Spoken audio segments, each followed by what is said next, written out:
अस्सलामुअलैकुम वरहमतुल्लाहि वबरकातुहू। सूरह अल-अनआम आयात 151 से 153 लिए दोहराए कुरान के इस प्रोग्राम में हाज़िर खिदमत हैं। इरशाद बारी ताला है, अऊज़ु बिल्लाहि मिनश शैतानिर रजीम, बिस्मिल्लाहिर रहमानिर रहीम, कुल तआलू अत्लु मा हर्रम रब्बुकुम अलैकुम अल्ला तुशरिकू बिही शैअन वबिलवालिदैन इहसाना वला तक़्तुलू औलादकुम मिन इमलाक़ नहनु नरज़ुक़ुकुम व इय्याहुम वला तक़रबुल फ़वाहिश मा ज़हर मिन्हा व मा बतन वला तक़तुलू अनफुसल्लती वला तक़तुलुन्नफ़्सल्लती हर्रमल्लाहु इल्ला बिल्हक़्क़ ज़ालिकुम वस्साकुम लअल्लकुम तअक़िलून। सदक़ल्लाहुल अज़ीम। रब्बि इश्रह ली सदरी व यस्सिर ली अमरी वहलुल उक़दतम मिन लिसानी यफ़क़हू क़ौली। अल्लाहुम्मा अरिनल हक़्क़ हक़्क़न वरज़ुक़ना इत्तिबाअहू व अरिनल बातिला बातिलन वरज़ुक़ना इज्तिनाबहू। आमीन या रब्बल आलमीन। सूरह अल-अनआम आयत 151 से 153। इससे पहले की आयतों में मुशरिकीन के इस दावे की तरदीद की गई है कि वो इनके आबाओ अजदाद अल्लाह के साथ दूसरों को शरीक बनाते रहे हैं और कई चीज़ों को हराम कहते रहे हैं, तो ये सब अल्लाह के हुक्म के मुताबिक होता रहा है। इन आयात में अल्लाह ताला ने नबी सल्लल्लाहु अलैहि वसल्लम को हुक्म दिया कि वो इन मुहर्रमात को बयान करें जिन्हें वाकई अल्लाह ने हराम करार दिया है। यानी इनको बताया जाए कि तुम्हारे रब की आयत की हुई पाबंदियां वो नहीं हैं जिनमें तुम गिरफ्तार हो, बल्कि असल पाबंदियां ये हैं जो अल्लाह ने आयत की हैं। ये पाबंदियां इंसानी जिंदगी को मुंज़बित करने के लिए जो हमेशा से शराए इलाहिया की असल उसूल रही है, असल उसूल रही है। इन आयात की अहमियत और फजीलत यह है कि इन आयात में 10 वसीयतों का जिक्र है जिन पर इस्लाम का दारोमदार है और इन्हीं में इंसान की दोनों जानों की सादत है। अब्दुल्ला बिन मसूद रज़ियल्लाहु ताला अन्हु फरमाते हैं कि जो शख्स चाहे कि उस सहीफे को देखें जिस पर मोहम्मद सल्लल्लाहु अलैहि वसल्लम की मोहर लगी हुई है, ये आयात पढ़ें। हजरत अब्दुल्ला इब्ने अब्बास रज़ियल्लाहु अन्हु ने इन आयात के बारे में फरमाया, ये आयात तमाम आसमानी किताबों में मुहकमात रही हैं, किसी दूसरे हुक्म ने इनको मनसूख नहीं किया और यही मुहर्रमात तमाम बनी आदम के लिए हराम थीं और यही किताब की असल हैं। जिसने इन पर अमल किया तो वो जन्नत में दाखिल होगा और जिसने इन पर अमल नहीं किया तो वो आग में दाखिल होगा। नाउज़ बिल्लाह मिन ज़ालिक। हज़रत अब्बादा बिन साबित रज़ियल्लाहु ताला अन्हु से रिवायत है कि रसूलुल्लाह सल्लल्लाहु अलैहि वसल्लम ने फरमाया, कौन मुझसे इन 3 आयात पर बैत करेगा। फिर आपने इन 3 आयात की तिलावत फरमाई, हत्ता कि इन 3 आयात की तिलावत को ख़त्म किया।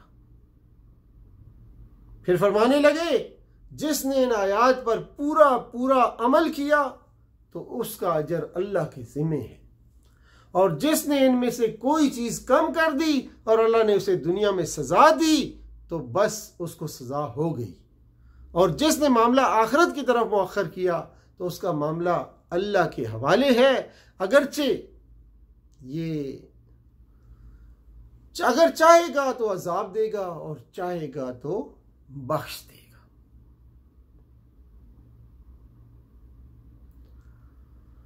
मंजर सोरी बयान करते हैं कि रबिया बिन खैसम ताबई ने मुझसे कहा, क्या आप पसंद करेंगे कि रसूलुल्लाह सल्लल्लाहु अलैहि वसल्लम के उस सहीफे को देखें जिस पर आप सल्लल्लाहु अलैहि वसल्लम की मोहर लगी हुई है?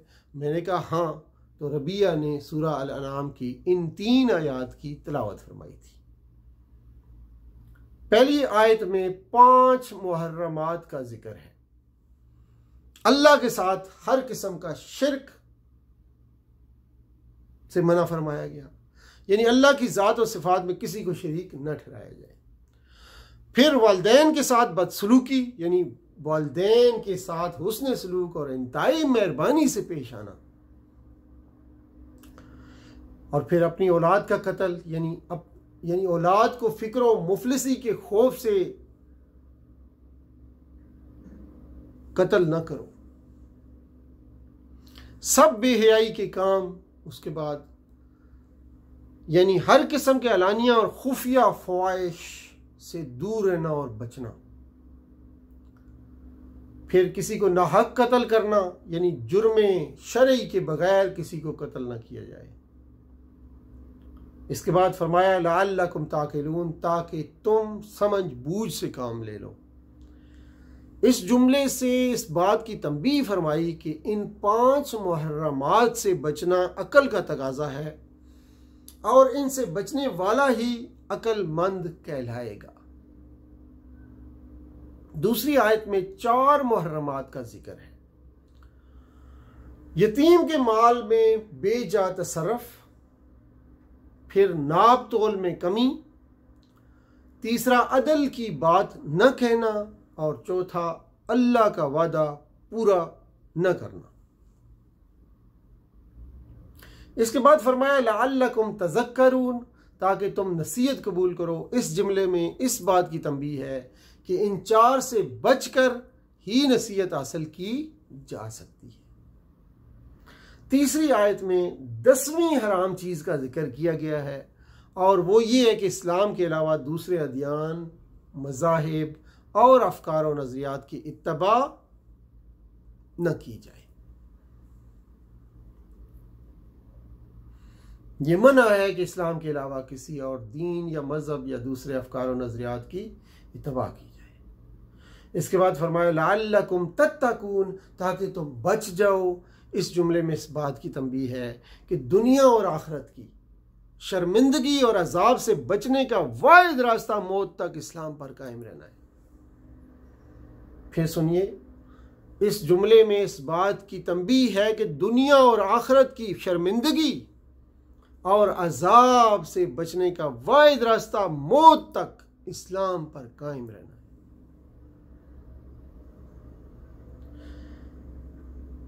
इमाम नसवी रहमतुल्लाह अलैह ने फरमाया, अल्लाह ताला ने यहाँ पहले ताकिलून, फिर तज़क्करून, फिर तत्तकून का जिक्र किया है। ये इसलिए कि जब वो समझ जाएंगे तो गौर व फिक्र करेंगे, जिसके नतीजे में वो नसीहत हासिल करेंगे और इसके नतीजे में इन सब से बच जाएंगे, इन हुरमात से, इन मना की हुई चीज़ों से अपने आप को बचा लेंगे। ये आयत इस बात की दलील है कि उम्मत इस्लामिया का इत्तेहाद सिर्फ एक ही सूरत में वजूद में आ सकता है कि वो सारे फ़िरकों और मज़ाहिब को छोड़कर सिर्फ सही इस्लाम की इत्तबा करना शुरू कर दे, जो सिर्फ कुरान और सुन्नत का नाम है।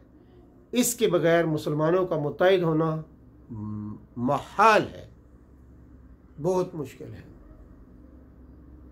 उम्मत इस्लामिया का इत्तेहाद सिर्फ एक ही सूरत में वजूद में आ सकता है कि वो सारे फ़िरकों और मज़ाहिब को छोड़ छाड़ कर सिर्फ सही इस्लाम की तबा करें, इत्तबा करें इसकी, जो सिर्फ कुरान और सुन्नत का नाम है। इसके अलावा, इसके बगैर मुसलमानों का इत्ताअत मुमकिन नहीं। जैसा कि इमाम मालिक रहमतुल्लाह अलैह का कौल है कि ये उम्मत किसी भी ज़माने में उसी राह पर चलकर इस्लाह पजीर हो सकती है जिसे अपना कर सहाबा इकराम इस्लाह पजीर हुए। अब्दुल्लाह बिन मसूद रज़ियल्लाहु ताला अन्हु फरमाते हैं कि रसूलुल्लाह सल्लल्लाहु अलैहि वसल्लम ने हमारे सामने एक सीधी लकीर खींची और फरमाया, ये अल्लाह की राह है। सीधी लकीर अल्लाह की राह है। फिर इसके दाएं बाएं बेशुमार लकीरें खींची, दाएं बाएं लकीरें खींची और फरमाया कि इन रास्तों में से हर एक पर एक शैतान खड़ा है जो इस पर चलने की दावत दे रहा है। फिर आपने ये आयत पढ़ी, व इन हाज़ा सिराती मुस्तकीमा फत्तबिऊ।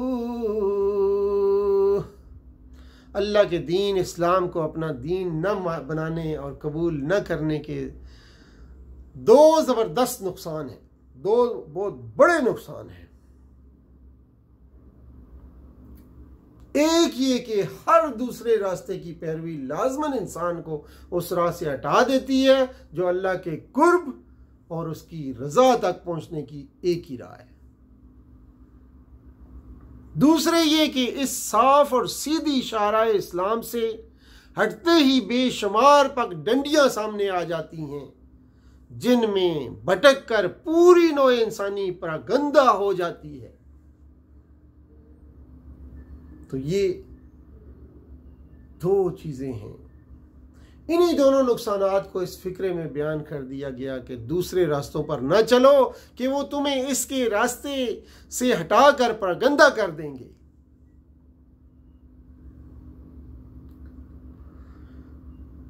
लफ्ज़ आता है ताआलौ, ये उलूवन से माखज़ है जिसके मानी है बुलंद होना। असल में ये लफ्ज़ बुलंदी की तरफ बुलाने के मानी में है, फिर हर जगह बुलाने के लिए इस्तेमाल किया जाता है। इमलाक ये मस्दर है, तंगदस्ती और मुफलिसी के लिए इस्तेमाल होता है। इमलाक यानी मुफलिसी और तंगदस्ती की बिना पर औलाद को कत्ल मत करो, खशियत इमलाक। तो ये थी आज की आयत जो आपकी खिदमत में पेश की गई हमारे दौरा कुरान के इस प्रोग्राम के साथ। और ये तो एक मुख्तसर सा पैगाम इन आयत का था। अगर आपको तफसील के साथ इन्हीं आयत पर हमारे मुस्तनद मुदर्रसीन कराम के तैयार किए हुए दर्स चाहिए तो हमारे हलकों में शमूलियत अख्तियार करें और दुरूस में शामिल होकर इन आयत की मुकम्मल तफसीर हासिल करें। वमा अलैना इल्लल बलाग व आखिर दावाना अनिल हम्दुलिल्लाहि रब्बिल आलमीन। वस्सलामु अलैकुम व रहमतुल्लाहि व बरकातुहू।